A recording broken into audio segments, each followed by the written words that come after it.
Bon, bonjour à tous. On va commencer. Donc, je me présente Christophe Poiseau. Je fais partie de l'entreprise Normandie Hydrolienne. Et donc, l'idée, c'est de vous présenter à la fois cette entreprise et puis qu'on vous parle aussi des hydroliennes et de cette énergie renouvelable. Donc, Normandie Hydrolienne, c'est à vocation de construire, de développer, de construire et d'installer en mer des hydroliennes et donc des fermes d'hydroliennes. Cette société qui a été créée en 2019, à l'issue d'une collaboration entre trois actionnaires complémentaires. Donc vous avez compris, Normandie Hydrolienne, la société est installée en Normandie. Et donc moi je représentais Finor, qui est donc une société qui construit des navires, mais aussi construit des gros équipements mécano-soudés, chaudronnés, à Cherbourg. Et donc l'idée c'est qu'on soit effectivement le constructeur et le bras armé de nos partenaires qui développent plutôt les turbines. Le turbinier, justement, donc c'est Proteus qui réalise le design, l'ingénierie et le développement de la technologie. Donc turbinier reconnu qui émane en fait de la technologie CIMEC Atlantis. Et enfin, Normandie Participation qui a accompagné le développement et le lancement, et donc par des apports financiers notamment, à l'exploitation du projet. Notre objectif, c'est vraiment de déployer l'hydrolien en France pour enrichir le mix énergétique. Tout ça a démarré par l'obtention et le fait qu'on ait été lauréat d'un AMI en 2014 qui a été soutenu par l'État et le programme d'investissement PAI.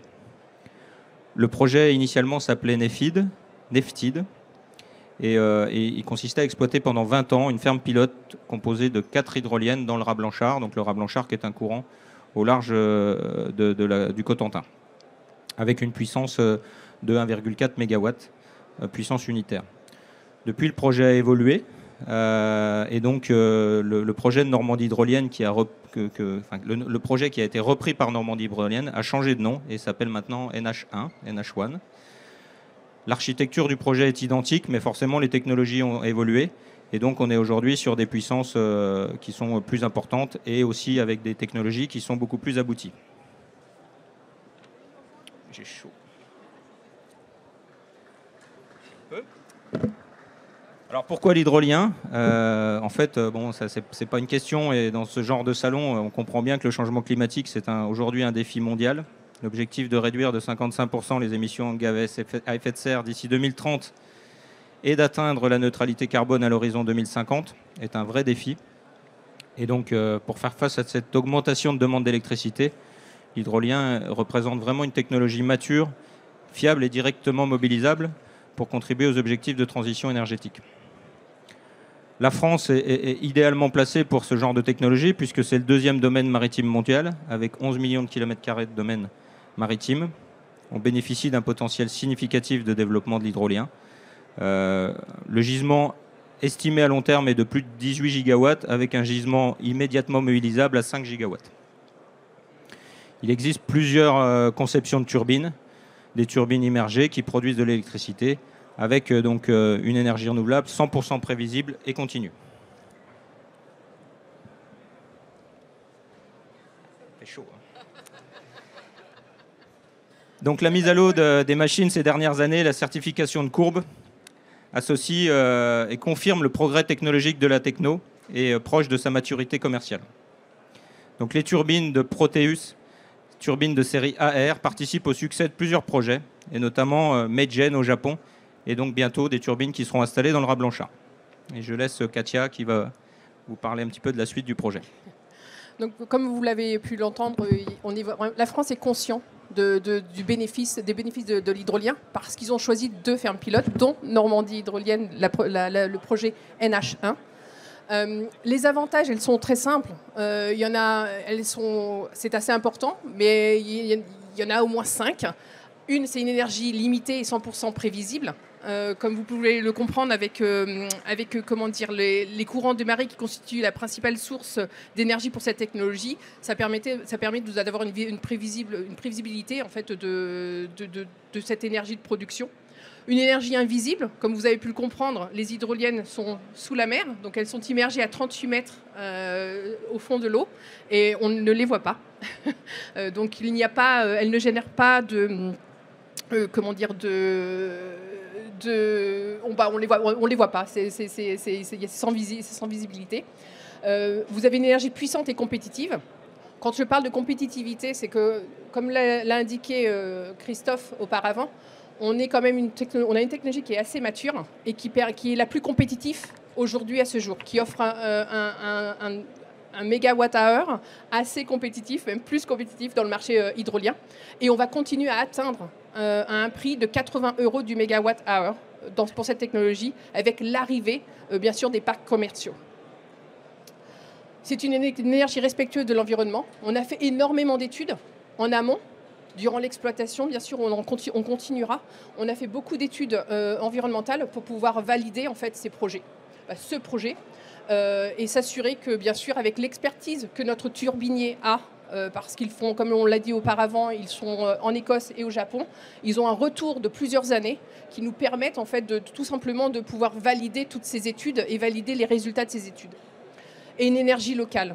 On parle d'une énergie locale tout simplement parce qu'on va créer cette énergie est créatrice d'emplois. Tout se fait localement. On a 80% de la valeur du projet NH1 se fait en France. Et on utilisera majoritairement, bien sûr, on s'appuiera majoritairement sur les fournisseurs français.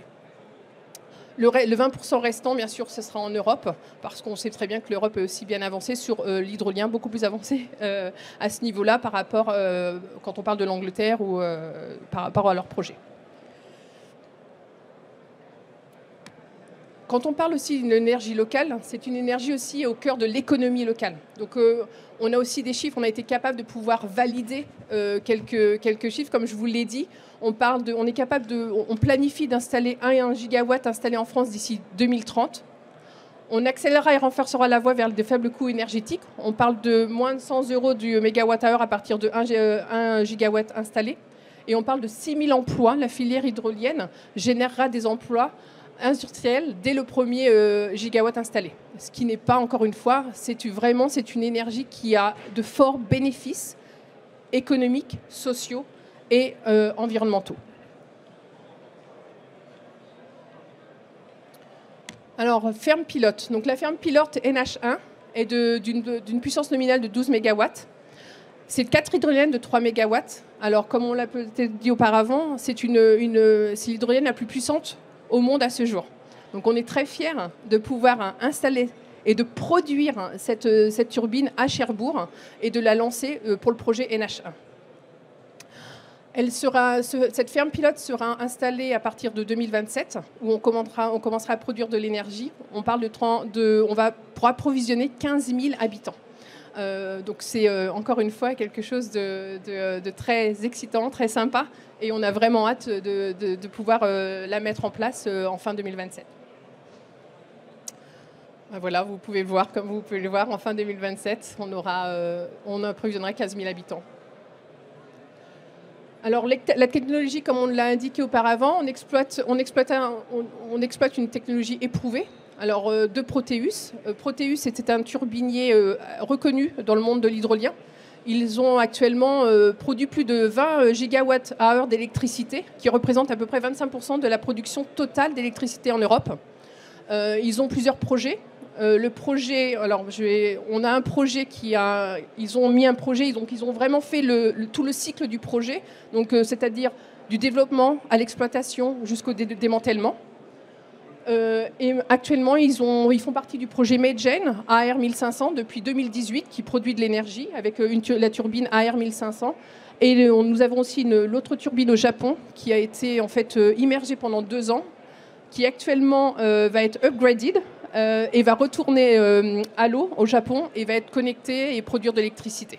Donc vraiment de forts succès. Proteus, ça fait partie de projets de référence et on est très fiers d'avoir ce turbinier avec nous et de nous accompagner dans ce projet d'envergure. Alors, on va vous présenter la technologie. Je vais passer ça à Steve Allsop. Merci. Merci Katia. Je pense qu'il y a un petit vidéo qui va arriver, s'il vous plaît. OK. Donc voilà, notre technologie et à la base de plein des expériences en Écosse, dans le projet Magen, et aussi au Japon. Et c'est une technologie qui s'appelle AR3000. C'est une puissance de 3 MW et un rotor avec un diamètre de 24 mètres. Nous avons les expériences à installer des fondations gravitaires qui utilisent un système gravitaire en Écosse et au Japon. Là, on avait développé un autre système qui utilisait les micro-pieux pour diminuer la quantité de matériaux par 90%. Après, on a... Excuse-moi, la vidéo ne marche pas, mais on a deux systèmes. Donc, on a la nacelle et après la fondation. Et on a un système de couplage entre les deux. Structurel. Ah, voilà, il est là. Merci. Et aussi un système couplage électrique qui peut coupler en fait les deux parts du câble sous l'eau. Donc c'est un système wetmate qui permet d'installer le nacelle le plus vite que possible, donc en moins de 30 minutes. Là, on avait développé un système pitch. Et là, on avait un système de pitch indépendant. Donc, chaque pale peut tourner pour changer l'orientation des pales indépendant. Et ça, à un niveau plus sécure. Et aussi, ça permet de diminuer les fluctuations des charges et aussi pour avoir un puissant plus plat. Après, quoi d'autre? On a... Excusez-moi. On a un système de yaw qui permet de changer l'orientation de la nacelle pour capturer plus l'électricité possible. Et le système de pitch vont être installés dans les nouvelles étapes faites au Japon. Donc, ça va être testé dans les conditions réelles avant qu'on va mettre sur ce projet-là. Après, on a une boîte de vitesse, un générateur et un frein mécanique derrière de la turbine. Et voilà, tout ça pour dire qu'on a une technologie qui est productive, compétitive et prête pour installer dans ce projet. Merci. C'est pas fini, pardon. Est-ce que vous avez des questions en fait, en résumé, très clairement, comme vous avez pu le voir, c'est un projet qui a reçu toutes les autorisations, qui est validé, qui va se développer très prochainement dans le Raz Blanchard, qui a une technologie qui a été éprouvée et qui est performante. Donc on est prêt à déployer. Et c'est vrai qu'on a quand même, il faut le savoir, l'hydrolien, et je ne sais pas, on en entend parler, mais pas encore assez.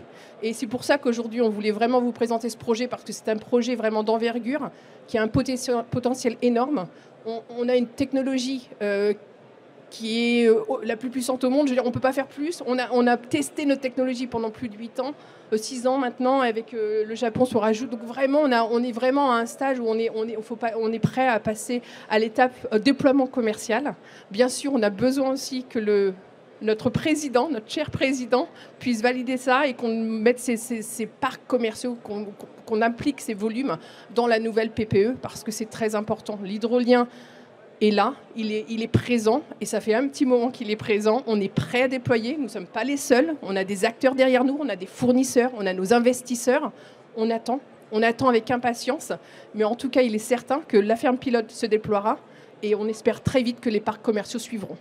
Donc si vous avez d'autres questions, allez-y, profitez-en. On est là pour vous éclairer sur l'hydrolien, pour essayer de répondre à toutes les questions techniques ou sur la filière en elle-même.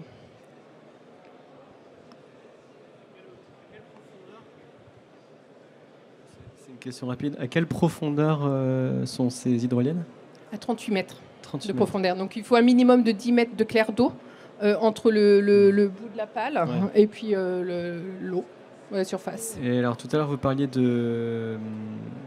d'environnement et d'impact sur l'environnement. Il y a forcément un impact parce qu'il y a des câbles qui sont installés, des pieux pour l'ancrage. Et forcément des courants modifiés, je pense. Est-ce que vous pouvez nous en dire plus sur cette partie Sur les environnementale? Bien sûr. Donc on a fait et c'était une très bonne question parce que les premières choses qu'on nous dit c'est est-ce que vous faites du sashimi avec les poissons? Non, on n'en fait pas. Tout simplement parce que déjà elles tournent très lentement. Ce qu'on peut vous dire c'est que les études, il est certain qu'il y a eu voire pas ou faible impact sur la partie environnementale. Donc on a fait plusieurs études, que ce soit au niveau acoustique, au niveau de la faune, de la flore, on a vraiment fait un total. Par contre, ce qui est sûr, c'est qu'on a surtout, ce qui a été beaucoup plus intéressant en ce qui nous concerne, c'est d'utiliser le retour d'expérience de Mayjane, donc là où notre turbine est depuis 2018 à l'eau, pour pouvoir avoir un retour. Et on a aussi des capteurs qui nous ont permis en fait d'étudier comment les poissons revenaient. Et en fait, on s'est aperçu que les poissons reviennent. Dans moins de 2 ans, ils reviennent sur le site et ils utilisent en fait le câble comme lieu de vie. Et donc on s'aperçoit qu'en fait la faune et la flore vit autour de nous et on les empêche pas de vivre. Au niveau acoustique, on n'entend pas on a fait des études au niveau sonore, il n'y a quasiment pas d'impact. Et donc on s'aperçoit que vraiment il y a cette vie repart et reste toujours présente autour de nos turbines sans avoir aucun impact, je dirais, dans la production et même pour eux, pour leur habitat.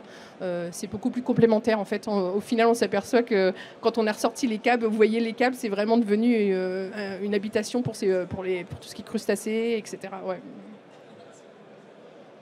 Et si vous voulez plus d'informations, on a toutes les études, on sera ravis de vous partager ça avec vous. Est-ce qu'il y a d'autres questions? Non?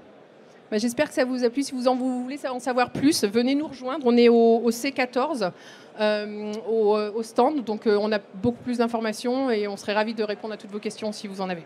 Voilà. Eh bien, merci beaucoup. Merci.